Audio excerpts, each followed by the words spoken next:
तो इसलिए अगर आप कलाम सुनना चाहते हैं तो आप कलाम की तरफ मतवज्जा रहें। आपकी सोचें ख्यालें आपके और मेरे खुदा के साथ जुड़ी होनी चाहिए। आपका ध्यान जो है वो कलाम की तरफ होना चाहिए। हम पिछले कुछ दिनों से ब्राह्मण के उस मजमून को जो उसने हमें दिया, क्योंकि आपके और मेरे नबी की आवाज़ जैसे रिकॉर्ड हुई है, और उस आवाज़ को जो रिकॉर्ड हुई थी उसमें से हमारे पाकिस्तानी भाइयों ने, भाई एस खोखर ने ये मैसेज जो है जिसकी ट्रांसलेट करवा के हमारी ज़ुबान में हमें दिया, हम उसे कुछ दिनों से देख रहे हैं, जिसका उन्वान है यीशु कौन है। तो इससे पहले हम कलाम खुदा की तरफ आए। आप सबको मेरी तरफ से आज सुबह का सलाम कबूल हो। भाइयों की तरफ से जिन्होंने आपको सलाम भेजा, अभी रात ही को हमारे साथ नितिन भाई जो थे, जो हमारे चर्च को इन किताबों के लिए फंड करते हैं, वो हमारे साथ ऑनलाइन सलाम को शेयर कर रहे थे। उनके कलीसिया की तरफ से, उनके चर्च की तरफ से, उनकी तरफ से आप सबको आज का सलाम कबूल हो। इसी तरह जुमे के रोज सर्बिया से भाई अलादीन जो हमारे साथ ऑनलाइन थे, उन्होंने भी कलीसिया के लिए, सर्बिया की कलीसिया की तरफ से आप सबको सलाम भेजा है। और इसी तरह कल दोपहर को हमारे साथ जो खुदा के खादम भाई इमैनुअल जो कनाडा से है, उन्होंने भी मसीह की दुल्हन को जो पाकिस्तान के अंदर है उसे कनाडा के चर्च की तरफ से आपको सलाम भेजा है।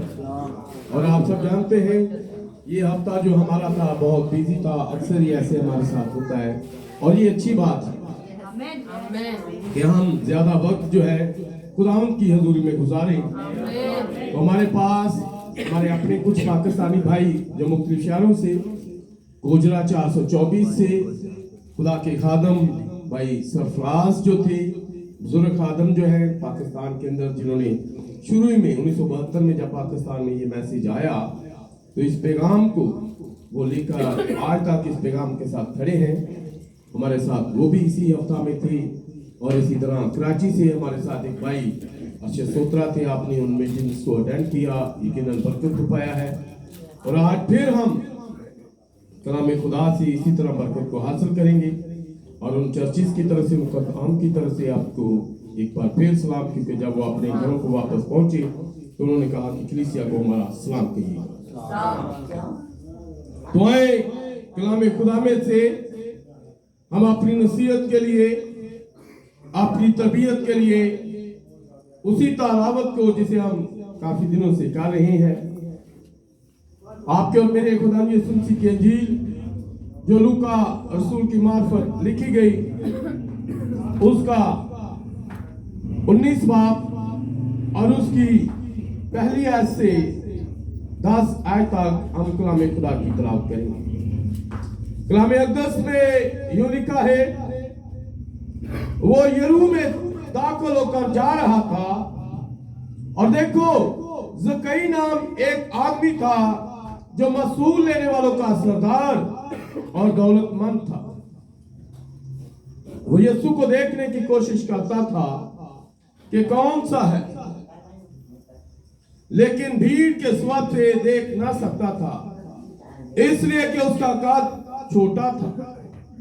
बस उसे देखने के लिए आगे दौड़कर एक गूलर के पेड़ पर चढ़ गया, क्योंकि वो उसी राह से जाने को था।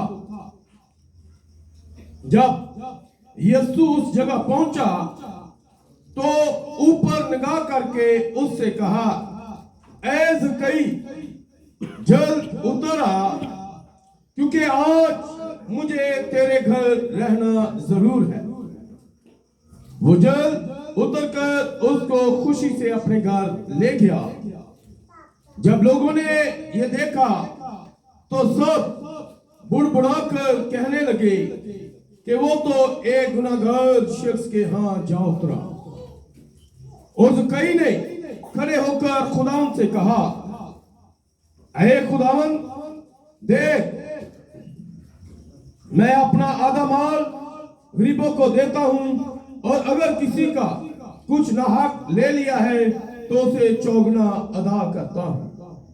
यीशु ने उससे कहा, आज इस घर में निजात आई, इसलिए कि ये भी अब्राहम का बेटा है, क्योंकि इब्ने आदम खोए को ढूंढने और निजात देने आया है। नाम के कलाम का पढ़ा सुना जाना हम सब करीब बरकत का भाई। थोड़ी देर इसी तरह अपने कदमों पर खड़े रहेंगे। जब दुआ हो जाएगी आप जरूर अपनी जगह पर बैठें, ताकि हम इस मैसेज को, जो नबी का पैगाम है, कोई चीज इसके तल्लक से सीख सकते हैं। इसी यीशु में मेरे आसमानी पिता तेरा शुक्र करते हैं आज की इस खूबसूरत सुबह के लिए, इस खूबसूरत मौसम के लिए जो तूने आज हमें दिया, कि हम तेरे हजूर में तेरी शुक्रगुजारी कर सके। हम तेरे तमाम उन नेमतों बरकतों के लिए तेरे सामने झुक सके, क्योंकि खुदा हम तेरे सामने झुकते, क्योंकि तू हमारा सच्चा जिंदा खुदा है। तू हमें देने की कुदरत रखता है। हम तुझसे मांगते हैं, आज के कलाम को मांगते हैं। आज जब हम तेरी आवाज को सुने तो हमारे दिल भी अमावस की राह पर, जब वो दो शख्स जो तेरे साथ थे, जब तेरी आवाज को सुने थे, तेरी बातों को सुने थे, तेरे कलाम को सुने थे, तो जैसे उनके दिल जोश से भर के आज हमारे दिल भी तेरे कलाम को, ऐ जिंदा खुदा तुम्हें सुनने वाले कान बख्श दे, क्योंकि तू कहता है जिसके सुनने के कान हो वो सुने के रुख लिखे। आज हम सुने कि तू हमसे क्या बात करता है, क्योंकि खुदा इस जमाना के अंदर तूने अपने नबी के तूने अपना पैगाम जो कलाम नबी को दिया है आज हमारे पास है खुदा, क्योंकि ये जमाना जो है ये सुनने का जमाना है, ताकि हम तेरी आवाज को सुने। तूने हमारे सुनने वाली समात को खुदा खोल दिया हुआ है।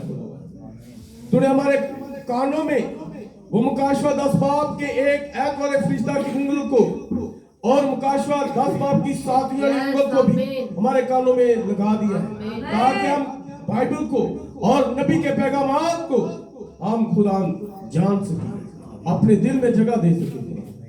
इस कलाम के वसीला से खुदा तूने हमारा हकलापन भी दूर कर दिया है। इस बात के लिए हम तेरा तहे दिल से शुक्रगुजार हैं। तो हमें अपने नाम और जलाल में बढ़ने की तौफीक बख्श।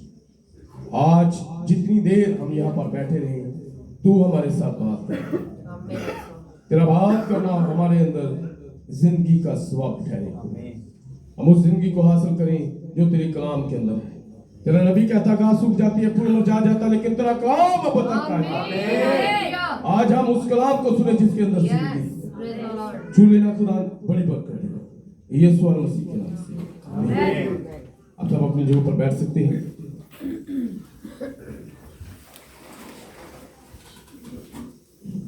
Hallelujah, hallelujah, hallelujah, hallelujah. आप सब खुश हैं? सब खुश हैं? तो आज फिर वही हमारा पैगाम, हु इज जीसस। यीशु कौन है? यीशु कौन है? हमारा मजमून क्या है? यीशु कौन है? हमने जब इस पैगाम को शुरू किया तो हमने देखा कि ये पैगाम जो था, आपके और मेरे खुदा ने बिजनेसमैनों को, कारोबारी आदमियों के साथ इस पैगाम को अपने नबी के वसीला से शेयर करवाया। अपने नबी के वसीला से इस पैगाम को, हुई जीसस को शेयर करवाया। और जब नबी ने यह पैगाम दिया है, ब्रदर ब्रानम ने जब यह पैगाम दिया है, तो ये बिजनेसमैन जो अपने कारोबार के अंदर, अपने कारोबार की वजह से उस बुर्ज के अंदर रह रहे थे जिसे कैंसर कहते हैं, क्योंकि आपके और मेरे जमाना के नबी ने हमें अमूस 5 बाब की 8 आयत के अंदर जिन सितारों के बारे में लिखा हुआ है, वो सितारे जिनके बारे में अयूब की किताब 38 बाब की 31 और 32 आयत के अंदर लिखा हुआ है, बुर्जों के बारे में लिखा हुआ है, उन जुबाल सितारों के बारे में जो लिखा हुआ है, और लेडीज के बारे में आपके और मेरे नबी ने हमें बता दिया। और हम जानते हैं ये पैगाम हु इज जीसस जो 20 जून 1964 को दिया गया। ये एक ब्रेकफास्ट के वक्त पर, नाश्ते के वक्त पर, जब आपके और मेरे जमाने के नबी विलियम मैरियन ब्रानम उनके साथ थे, तो वो उन बिजनेसमैनों को जो कैंसर के अंदर रह रहे थे, आपका और मेरा यीशु जो लियो है, जो शेर बब्बर है, वो उन्हें उन कैंसर में से निकाल लाया। उसका पैगाम, क्योंकि यीशु के बारे में लिखा है, इब्तिदा में कलाम था, कलाम खुदा के साथ और कलाम खुदा है। और आपको और मेरा यीशु जो है वो मुजस्सम कलाम है। वो कलाम जो नबी में से होकर उन बिजनेसमैनों के पास चला गया, उन बिजनेसमैनों को जो कैंसर के अंदर रह रहे थे, जो मौत में रह रहे थे, आपको और मेरा खुदावन यीशु जो जिंदगी का मंबा है, वो शेर बब्बर उस कैंसर पर फाते हुआ, उसने उस मौत पर गलबा पाया, उसने उस मौत को शिकस्त दी और उन्हें उस मौत में से निकाल कर बाहर लिया। हालेलुया। यीशु मसीह जो लियो है, जो शेर बब्बर है, वो मौत को शिकस्त देने वाला है। वो इस पैगाम के अंदर, जैसे हमने देखा, Who is Jesus में यीशु कौन है, ये पैगाम की डेट ही हमें बताती है कि आपका और मेरा खुदा यीशु जो है वो मौत में से निकाल कर हालेलुया, हालेलुया, हालेलुया। जहाँ पर यीशु आ जाता है, फिर वहां पर शोर होता है।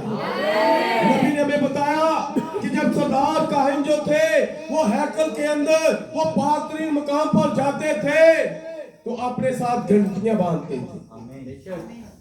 एक घंटी, एक नार, फिर घंटी, फिर नार, फिर घंटी, फिर नार, ऐसे, ताकि जब वो आपस में टकराए तो एक मखसूस अंदाज में आवाज पैदा होती थी। खुदावन की हजूरी में, जहां पर खुदावन होता है, जहां पर यीशु होता है, वहां पर शोर होता है। कलाम खुदा के अंदर जब हम यशायाह 6 बाब के अंदर देखते हैं, तो जहां पर खुदावन का तख्त लगा हुआ है, जब उजिया बादशाह मर गया, तो फिर यशायाह नबी ने देखा कि वहां पर शोर है।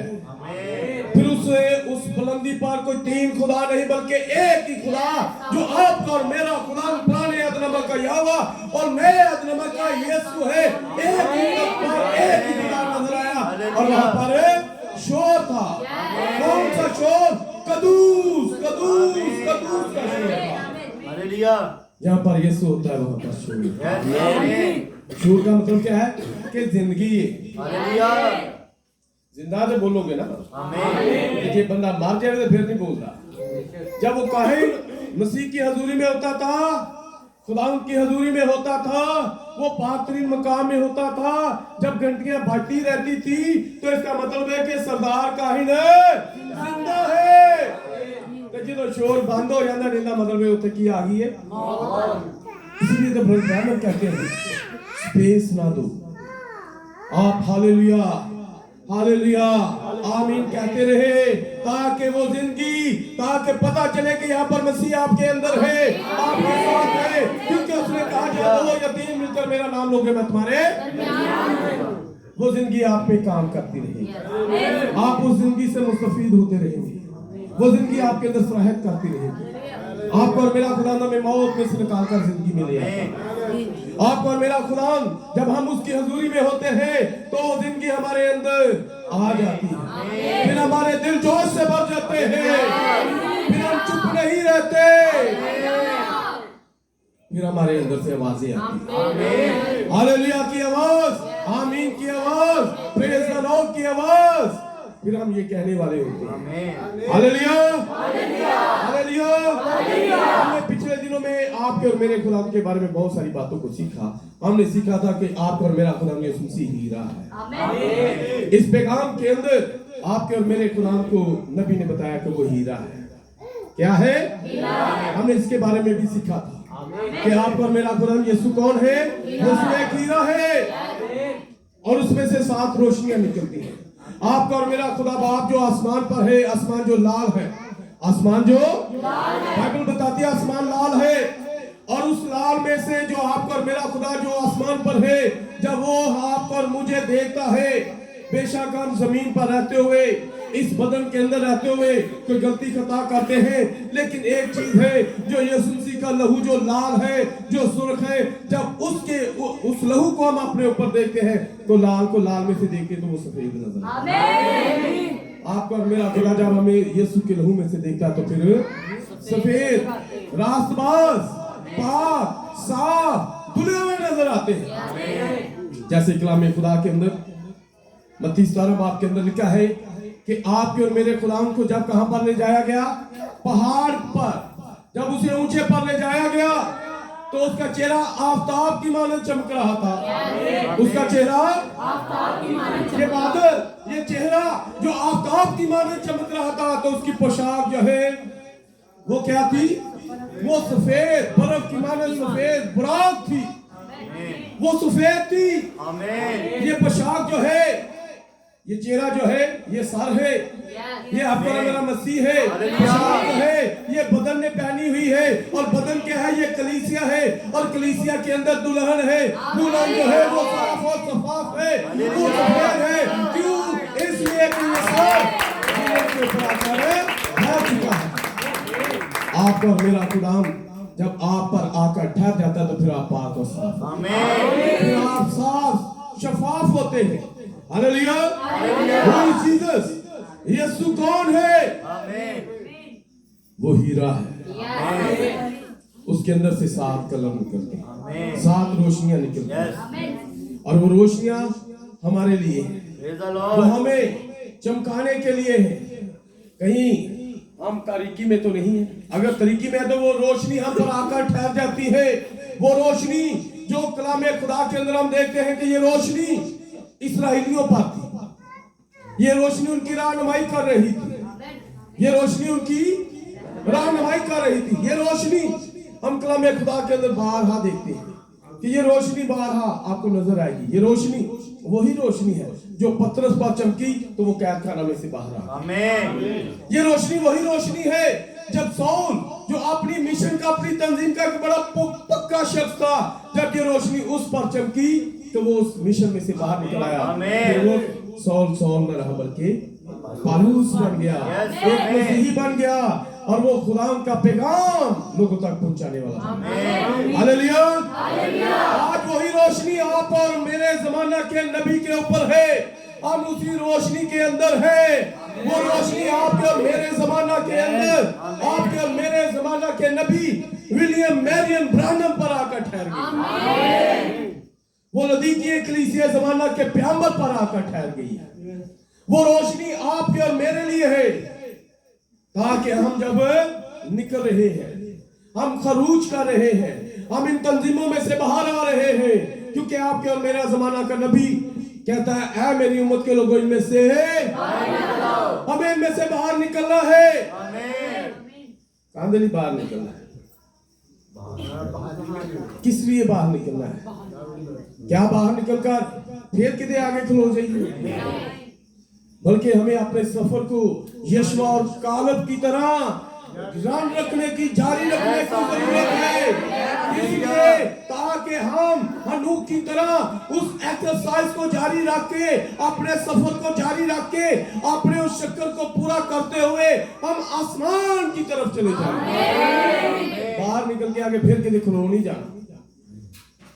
जैसे हम देखते 1906 में एक पेंटिकॉस्टल दौर आया, तंजीमों में से लोग निकले, लोगों को गैर जुबानें मिली, गैर जुबानों के तर्जुमे मिले, उनको अलमियत का, हिकमत का कलाम मिला, उनको गैर जुबानों के तर्जुमे मिले, शफाओं की मेहनत नेमत मिली, मौजूदों की नेमत मिली, नबूतें मिली, लेकिन वो क्या हुए? यहाँ पर आकर ठहर गए। उन्होंने अपने सफर को आगे जारी ना रखा, उन्होंने सफर को जारी ना रखा, लेकिन इसी जमाना के अंदर खुदा ने आपके और मेरे लिए एक शख्स को ले आया, जो हमारे सफर को आगे लेकर चलेगा, जो हमें आसमानी शहर तक पहुंचा रहा है, और उसके पास पहुंचाने के लिए एक आवाज, वो आवाज उस नबी के पास जो पैगाम है, ये पैगाम जो है हमें आसमानी शहर तक ले जाकर जा रहा है। ये पैगाम जो है, यही हमारे लिए वो गर्जन्स है जो हमें क्या करती हैं?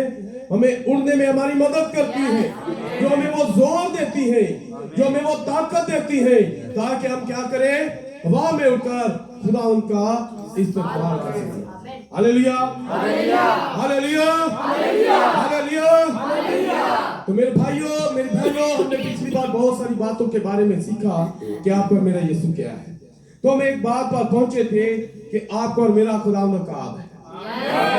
यीशु मसीह क्या है? यीशु मसीह एक अकाब है और हम अकाब के बच्चे हैं। हम उस यीशु के बच्चे हैं। जब हम यीशु के बच्चे हैं तो फिर हम मुर्गी नहीं हो सकते, फिर कोई हम और परिंदा नहीं हो सकते, फिर हम कोई ऐसे परिंदे नहीं जिनका तल्लक जमीन के साथ हो। फिर हम अकाब के बच्चे हैं तो फिर हम अकाब ही हो, क्योंकि अकाब जो है उसकी परवाज़ जो है वो सबसे ज्यादा ऊंची है। मुर्गी जो है वो सिर्फ जमीन, उसका तलक जमीन तक है और तो है उसके पास, लेकिन वो जमीन पर ही रहती है। अगर वो बहुत ही छलांग लांदी है ना तो कान पे जाके बह जाती है, तो आगे वो नहीं उड़ सकती, इससे ज्यादा और आगे उड़ नहीं सकती। लेकिन हम कोई मुर्गी के चूजे नहीं है, हम किसी मुर्गी के बच्चे नहीं हैं, हम तो अकाब के बच्चे हैं। अकाब जो है उसकी परवाज़ जो है, उसका घर जो है वो बुलंदियों पर है। उसका घर कहां पर है? उसका घोंसला कहां पर है? वो बुलंदियों पर है। वहां तक कोई पहुंच नहीं सकता, वहां तक कोई तो जे कोई उनकी नकल करे तो वो अपने पारी तोड़वा बैठा है। अकाब जो है वो तूफान के मुखालिफ चलता है, लेकिन जो कोई और चलना चाहे उन्हें बारी टूट जाएंगे, तो जो पाक टूट जाएंगे तो उड़ा नहीं जाएगा, थले जमीन पे आके डिगेगा तो मर जाएगा। लेकिन अकाब जो है वो तूफानों का मुकाबला करता है, वो इन तूफानों को चीर कर निकल जाता है। और हम अकाब के बच्चे हैं, और ये अकाब आपका और मेरा खुदा यीशु मसीह, हम अकाब के बच्चे हैं, हम अकाबी मसा में रह रहे हैं।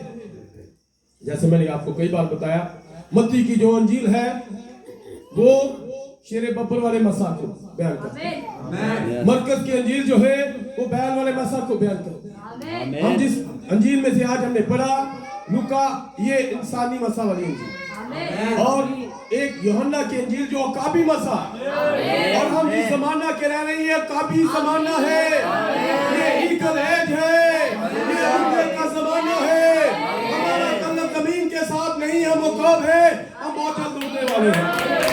एक बड़ा काम आ रहा है, एक बड़ा काम आ रहा है इन छोटे काबों को लेने के लिए, इन छोटे काबों को। तो पिछली बार हमने देखा था, अगर कोई और परिंदा यहां तक कि शिकरा भी अकाब की नकल करना चाहे, अगर शिकरा भी अकाब की नकल करना चाहे तो वो भी मर जाएगा, उसके पार भी टूट जाएंगे, उसके पार उसका साथ नहीं देंगे, क्योंकि उसकी साख जो है वो ऐसी नहीं बनाई गई, उसकी शक्ल जो है उसको ऐसा नहीं बनाया गया जिस तरह से अकाब को बनाया गया। तानू अकाब मैं नहीं बनाया, ना किसी और बंदे ने बनाया। आप उकाब थे, आप बनाए आलम से पहले ही उकाब थे, आप बनाए आलम से पहले ही उकाब थे, आप उनकी सोच में थे, इसलिए आज आप इस अकाबी खुराक को खा रहे हैं। जैसे पिछली बार हमने कहा, जहां पर गोश्त होता है वहां पर अकाब होते हैं। आज यहाँ पर कुछ अकाब जमा है, इसलिए कि गोश्त को खाए, इस ताजा मन्ना को खाए, इस किताब को खाए जो आपके और मेरे उड़ने के लिए। हालेलुया। कुछ और भी परिंदे गोश्त खाते हैं, लेकिन वो अकाब नहीं, वो मिक्स चीजा खा लेते हैं, लेकिन अकाब जो है वो ताजा गोश्त खाता है। वो गोश्त भी कौन सा गोश्त? वो जिंदा गोश्त भी खा लेते हैं, मर्दार भी खा लेते हैं, लेकिन अकाब जो है वो हमेशा शिकार करता है। वो ताजा मन जो है उसे ही खाता है। तो आज मैं आपके सामने नबी का ये पैगाम, यीशु कौन है, जिसमें हमने आपने और मेरे खुदा के बारे में बहुत सारी बातें सीखी। तो यहाँ पर हमने जो तिलावत आज की है, बल्कि चंद हफ्तों से कर रहे हैं, यहाँ पर ये ज़कई के बारे में है। और ज़कई जो है ये छोटा उकाब है। ज़कई क्या है? आप क्या है? आप एक छोटे उकाब है। आपका और मेरा यीशु एक बड़ा उकाब है। ज़कई एक छोटा उकाब है। क्यों छोटा उकाब है? क्योंकि ज़कई ने उस उकाब की आवाज को सुन लिया। कैसे सुन लिया उस उकाब की आवाज को? उसने एक और उकाब से उस उकाब के बारे में सुन लिया है। रुबेका भी एक उकाब है। उस रुबेका ने उस ज़कई को उस उकाब के बारे में बता दिया है कि आज वो बड़ा उकाब जो है वो यरूम से होकर गुजरने वाला है। वो यरूम से होकर ज़कई के लिए रुबेका ने दुआ की हुई थी। रुबेका की दुआ सुन ली गई। ज़कई ने अपने आप को तैयार कर लिया था। किस लिए? इस बड़े उकाब के साथ मुलाकात करने के लिए। इस बड़े उकाब के साथ मुलाकात करने के लिए, क्योंकि ज़कई एक उकाब था। जैसे ब्रदर ब्रानम वो किसान वाली और उकाब के अंडे वाली बात बताते हैं। ये उकाब जो था ये बिजनेस में जा चुका हुआ था। ये मसूल वाले बिजनेस में जा चुका हुआ था। ये उकाब जो था ये तो है तो प्रवास के लिए था, लेकिन ये अपने कारोबार के स्वाब से ये कैंसर के अंदर चला गया हुआ, ये मौत के अंदर जा चुका हुआ था। लेकिन एक बड़ा उकाब है जो इसे जिंदगी दे सकता है, जो इसे इस मौत में से बाहर निकाल सकता है। जब इसने उस बड़े उकाब की आवाज के बारे में सुन लिया हुआ है, उसकी बोली के बारे में सुन लिया हुआ है, तो इसने अपने आप को तैयार किया है। जब इसे पता चला है कि आज बड़ा उकाब जो है यहाँ से एक आखिरी विजिट करने वाला है, इसने अपने आप को तैयार किया और उस राह पर चला गया है जिस राह से आपके और मेरा खुदा गुजरने वाला है। और जैसे यहाँ पर आज मैं आपके सामने ब्रदर ब्रानम के इस पैगाम में से चंद कोड जो है वो पढ़ना चाह रहा हूँ।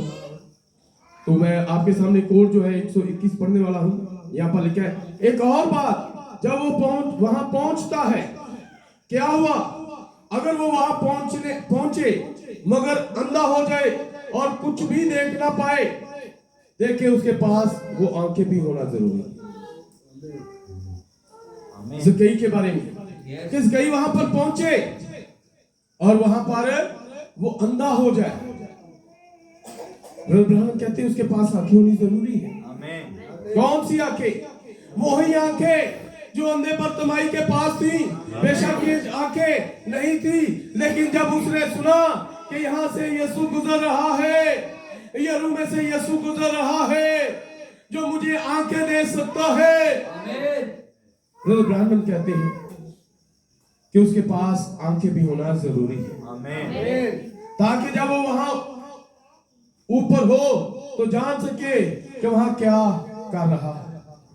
बस ऐसे ही खुदा के उकाब है, ऐसे ही खुदा के उकाब है। आप जो खुदा के उकाब है, ब्रदर ब्रानम कहते हैं आप भी ऐसे ही है, जिनके पास आंखें होनी चाहिए कि आप यीशु को देख सके। आपके पास आंखें होनी चाहिए कि आप उस बड़े उकाब को देख सके।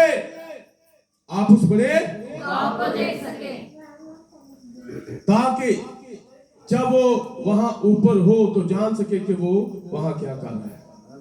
आप जितनी बुलंदी पर जाएंगे उतना ही आगे देख पाएंगे।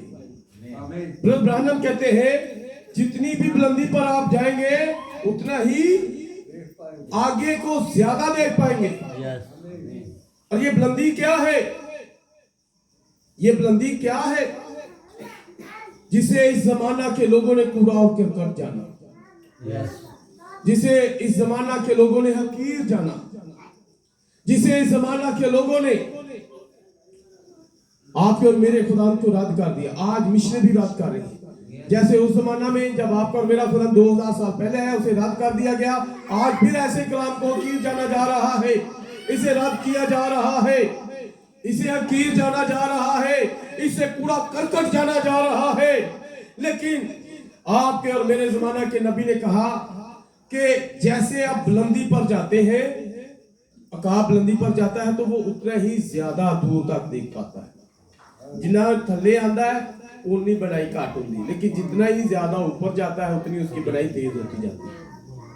जैसे जैसे आप इस मैसेज के अंदर गहरे होते जाएंगे, आपको बहुत सारी बातों के बारे में पता चलता जाएगा। अब बहुत सारी बातों को जो आने वाले जमाना के साथ तल्लक रखती है, उनको जानने वाले बन जाएंगे। जानते हैं कि नहीं? खुशी की बात है ना, तो इसमें परेशान होना नहीं। हालेलुया। आप इस मैसेज के अंदर जितने भी गहरे होंगे, आप इस मैसेज में जितने भी गहरे होंगे, आप उतनी ही ज्यादा बुलंदी पाएंगे। आप एक मैसेज को पढ़ेंगे तो आप नीचे से ऊपर आएंगे, दूसरे मैसेज को पढ़ेंगे और ऊपर आएंगे, तीसरे मैसेज को पढ़ेंगे और ऊपर आएंगे। ये आपकी जैसे ईंट के ऊपर ईंट, ईंट के ऊपर ईंट, ईंट जैसे जैसे ये लगती जाती है तो बुलंदी बढ़ती चली जाती है। ये पैगाम जैसे जैसे आप पढ़ते जाएंगे, आप बुलंदी पर आते जाएंगे, आप ऊंचाई पर आते चले जाएंगे। आप वो औकाब है, आप खुदावंद के वो औकाब है, और जैसे आप ऊंचाई पर होंगे, आप ज्यादा दूर तक देखने वाले होंगे। आप ज्यादा दूर तक देखने वाले होंगे, उतना ही आगे देख पाएंगे और वापस आएंगे और पेशेंट वही करें कि क्या वाकया होने वाला है। जो ब्राह्मण कहती है कि जिवें तुसी औकाब बुलंदी ते जाओगे तो फिर इन्हां नूं आके दसो जिन्हां नूं नहीं पता कि अगे होने वाला की है। आमीन। ब्राह्मण कहता है आप औकाब है, जैसे जैसे आप इन पैगामात को पढ़ते चले जाएंगे, आप दूर तक देखने वाले होंगे। आप आज से 5 साल बाद में जो होने वाला है, 10 साल बाद में जो होने वाला है, वो आपको सब कुछ नजर आता होगा। फिर आप बाकी के लोगों को बताएं कि आने वाले दिनों में क्या होने वाला है, जैसे अब कुछ होने वाला है। जैसे आपके और मेरे जमाना के नबी ने बहुत सारी प्रोफेसियां की, जैसे अभी थोड़े दिन पहले नबी की वो प्रोफेसी जो कमाला हैरिस के बारे में थी, वो पूरी हुई। पिछले साल में 2019 में कोरोना वायरस वाली प्रोफेसी पूरी हुई। आपके और मेरे नबी ने बहुत सारी प्रोफेसियां की है जो पूरी हो रही है। क्यों? क्योंकि वो औकाब था, वो बुलंदी पर गया और उसने आने वाले जमाना के अंदर से बातों को देखा और उन्हें बता दिया। वापस आया और हमें बता दिया। वो वापस आया और हमें बता दिया। वो पर्दा रख के पार गया, उसने देखा कि 6 डायमेंशन के अंदर क्या है, उसने वो हमें बता दिया। आप भी इस पैगाम को अगर चाहते हैं तो फिर आपको भी बुलंदी पर जाना, आपको भी बुलंदी पर उड़ना पड़ेगा। आपके और मेरी बुलंदी के लिए, प्रवास के लिए नबी के ये पैगाम, ये पैगाम जो है ये हमें बुलंदियों पर ले जाते हैं। आपका और मेरा पैगाम नहीं, क्योंकि पैगाम नबी के पास आता है। नबी के पास जब खुदा का कलाम आता है, वो कलाम जब हमारी जिंदगी में आता है, तो फिर ही हम उन तमाम बातों को जानने वाले। हालेलुया। ब्राह्मण कहते हैं वापस आएंगे और पेशेंट वही करेंगे कि क्या वाकया होने वाला है। आप समझे? ब्राह्मण कहते हैं 122 कोड में फिर हम देखते हैं कि उसने कहा अगर मैं यहाँ खड़ा रहा तो वही शोरगुल वाला ग्रोह आ जाएगा।